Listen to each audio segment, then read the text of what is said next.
Hi, I'm Renee Esquivel, and you're tuned into my YouTube channel, Technologist on the Go. Have you ever had the need of using your MacBook Pro or MacBook Air as an external monitor? We're told Apple doesn't support that kind of thing anymore. But it is possible. Let me show you right away. And then, if you want, I'll show you how to do it yourself.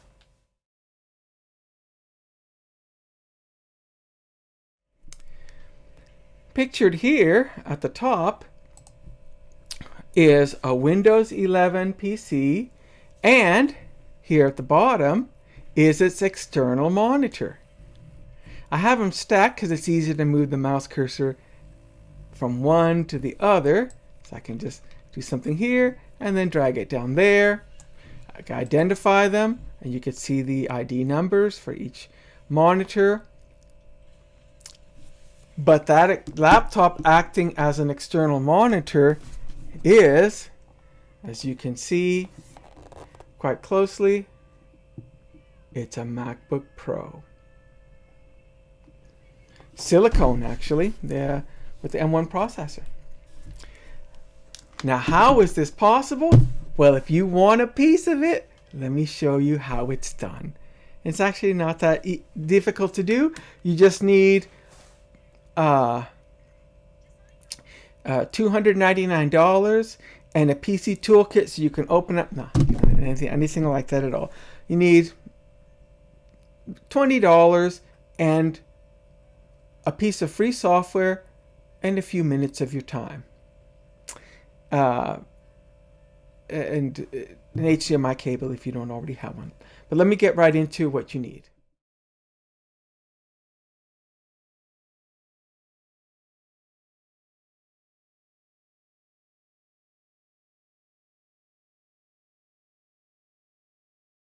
Okay, these are the components you'd need. Obviously, you need a Windows computer. In my case, it's a Trig Key S5 mini gaming PC. And that has one built-in HDMI port, and that's connected to this external monitor. And that's the primary source for that computer. Obviously, you need a MacBook Pro or MacBook Air. You can use an iPad, and I'll show that a little later for that. There's one small variation, but no additional steps, just one small variation. And then you would connect your HDMI cable, your video cable, to another video port on your computer. Maybe you're using a port replicator, port expander, docking station, and it'll have multiple video outputs. You can use one of them to be to connect to the MacBook Pro. If you don't have that, and in case I do not, then I use a USB-C to HDMI for video output. And this is a quality one, and it's from Warkey. And it is quality, 4K video on this one. So I would connect that to the PC. I would then connect my video cable. Okay. And then as far as the MacBook Pro or MacBook Air or iPad goes, you would need a video capture device. And this one, the Gwermock, available on Amazon. I'll post a link. This captures in 4K. Okay. But as far as using this as a monitor, my MacBook Pro 1080p is what I'm using. I'm not sure I can do better than 1080p.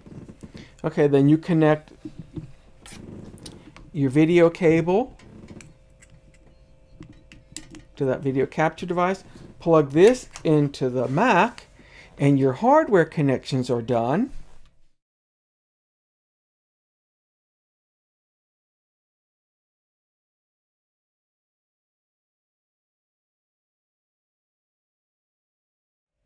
Okay, once your hardware is connected, you're ready to move to the software stage in order to use your MacBook Pro, MacBook Air, heck, even iMac or iPad as an external monitor, at least the iPad that has a USB-C port on it.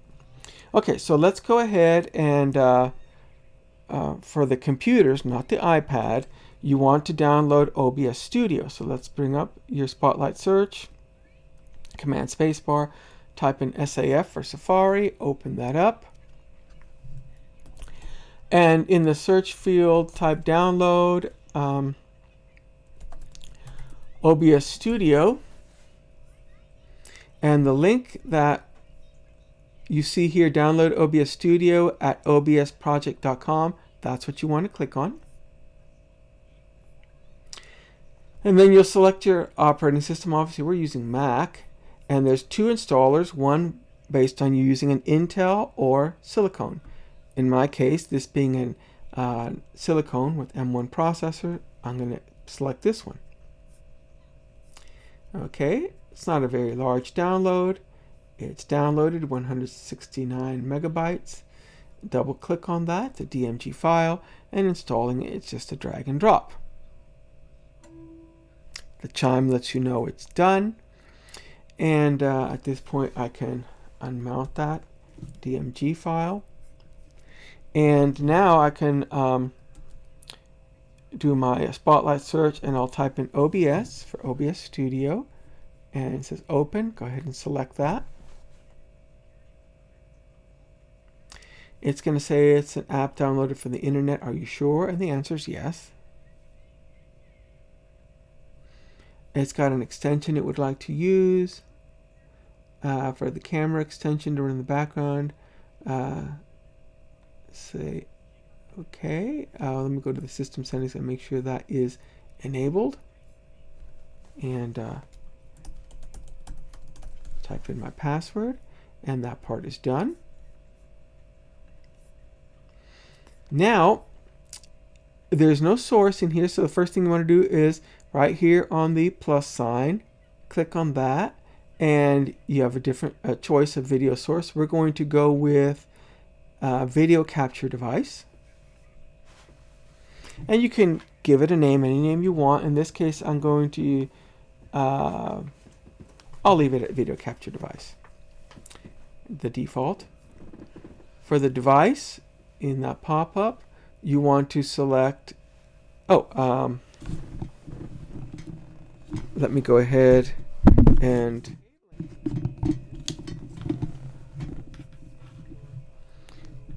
actually connect the hardware. So I've connected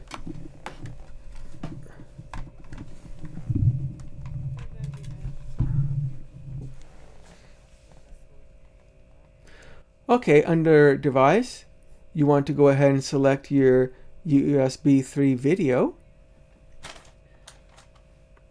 I notice it already popped up. Now, in the event that yours is dark screened, do not worry. It happens to me sometimes. All you have to do, I'll show you what to do when that is the case. Okay, so if you don't initially see video displaying as you see here, don't worry. If you've gotten this far, you're doing just fine. Go to device and switch it out. I select OBS virtual camera, but anything other than the USB 3 video will be fine. Select that, and then go back to device and reselect your USB 3 video, and you should see video output. If you don't worry, you're still doing just fine. Once we switch OBS to full screen, as you'll see shortly, it will work. Okay, let's go back to the presets. Your preset is high. You get these different choices of resolution. I guess you can leave it at high, but I believe the best you're going to get is 1080p. Okay, so click OK. And let's see here for, I believe we can enable that if we wanted to capture any additional audio. Okay, and now your OBS Studio appears to be working just fine. put your mouse cursor over the screen area, right click, and go to where it says full screen projector preview, and go ahead and select that built-in display, 1900 by 1200, and there you are. You can see that it displaying. Now, I previously have set this up as an external display. Let's go to the Windows side and make sure that you're set up there as well. Okay. Also, I should add, if at any time you need to switch from seeing your Mac act as an external monitor and go back to doing something on the Mac side, you don't have to close the OBS Studio. You don't have to exit the full screen mode. You just 3-finger swipe, and you're back on the Windows. You're back on the Mac OS side, and you can go into Safari. You can go to a website of your choosing if that's what you need to do. And when you're ready to see the windows, just 3-finger swipe and you're back into the Windows world. Okay. What you want to do is on the Windows side, right click on the desktop and select display settings. And make sure that you see both displays. It might initially be a mere duplication of the screen, so that what you know is it's just a mirror image. You want to go ahead and uncheck that and make it an extension. Keep those changes, and then depending on how do an identify to see which is screen 2, which is screen 1. In this case, the larger screen is 2 and the MacBook is screen 1. If that's how you want to operate it, that's fine. In my case, apply that. See, I move from the left side and it comes here on the Mac screen, because the screens are physically in a vertical orientation relative to each other. I go ahead and I put 2 on the top, 1 on the bottom, and that way it's just easier for me to visually see. Yeah, I'm just moving from one to the other, right? One to the other, up and down. And then you pick your resolution for that, as you were for your external display, and you can try to do better if you wanted to pick a higher one. I'm not sure how well it might work. It might work just fine. Maybe I'll stick with that. I kind of like the way that looks. But generally, OBS Studio is happiest right now anyway at 1080p. So that's why I had it there initially. But if you could do better and it looks better, good. I mean, we can try it all the way up to 4K, see how that works. I mean, the hardware I've connected all supports it. Okay. And so far so good. And then at this point, on the Windows side, let's go to bring up the sound settings. And I have the sound output going to the monitor, and I have a sound bar actually attached to the monitor on the USB port. The USB for power and a 3.5mm jack for audio. I could change that to have the sound come to HDMI to the USB adapter, which would then put the sound here on the Mac. But I have it set up this way. Okay, so now let me just go ahead and go back to what I was doing earlier, and that is displaying video off my channel so I don't get into any kind of copyright issue, because I just want you to see that it really is working as an external display. It's the model S5. Now you see it's a little bit laggy there on the resolution side at the higher res. And there's a lot of settings in OBS that you can use to tweak that, but as I said before, honestly, let me bring up the display settings. The OBS does seem to be happiest at 1080p. And so let's let it be happy, right? These are the specs it comes with: a Ryzen 7, Okay. 5800H processor, 16 And so while RAM, that's going, 500 you can be gigabytes doing of anything you want on one display. You can even move it down to the other. As far as ports If go you on want. the PC, it is See? port rich. Woohoo! Okay. Woohoo! Okay, now in order to use your iPad as an external monitor, provided the iPad is one of the later models that has the USB-C on it for the charge port, you need a different piece of software, as there is no OBS Studio as of yet on the iPad. So we need a piece of software called Orion. So do a Spotlight search and type APP for the App Store. And then in your search field, type in Orion. The app we're looking for has got that old style CRT color and for the icon, and it's called HDMI Monitor Orion. It's freeware. Go ahead and download that. There is a paid version for $4.99, one-time fee that gives you access to settings to let you tweak your display. It isn't needed for the purposes here, but if you want to get it and support them, that would be nice. It is not required. Go ahead and click on Open. And then you pull that tab to open. Kind of cute there. Okay, and then you click Continue.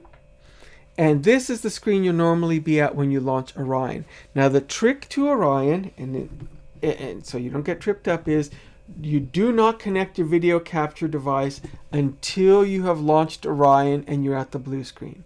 Once you do that, then you can connect it. Because if you connect this first and launch Orion, it won't work. You'll stay stuck at the blue screen. But now that we have launched it, we can connect our screen and let's click allow for camera access, allow for microphone access. But as you see now, we're back where we were before. Do an identify. The iPad is monitor 1. The Windows is 2. I can move the mouse from top to bottom. Let me click anywhere on this screen actually from the iPad to get rid of that screen. I can get my browser, put it down here.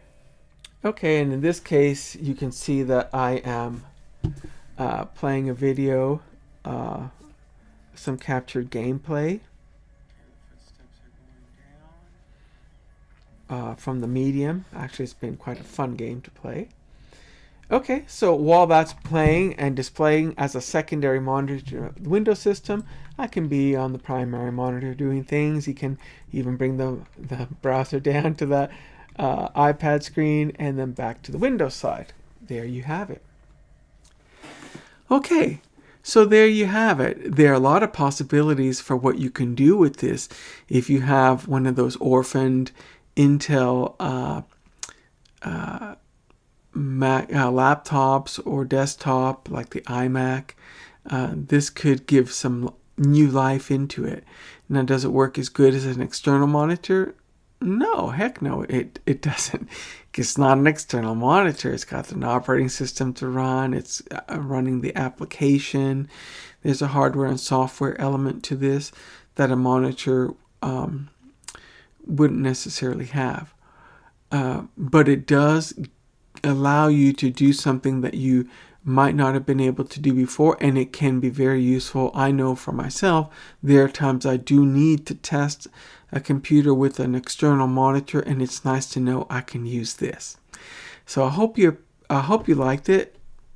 Post your questions in the comments section. I will respond back to them, and give it a like, please, and subscribe. And still true to the day, if you subscribe to me, I will counter subscribe to you, and then we all help each other out. Until next time, bye bye.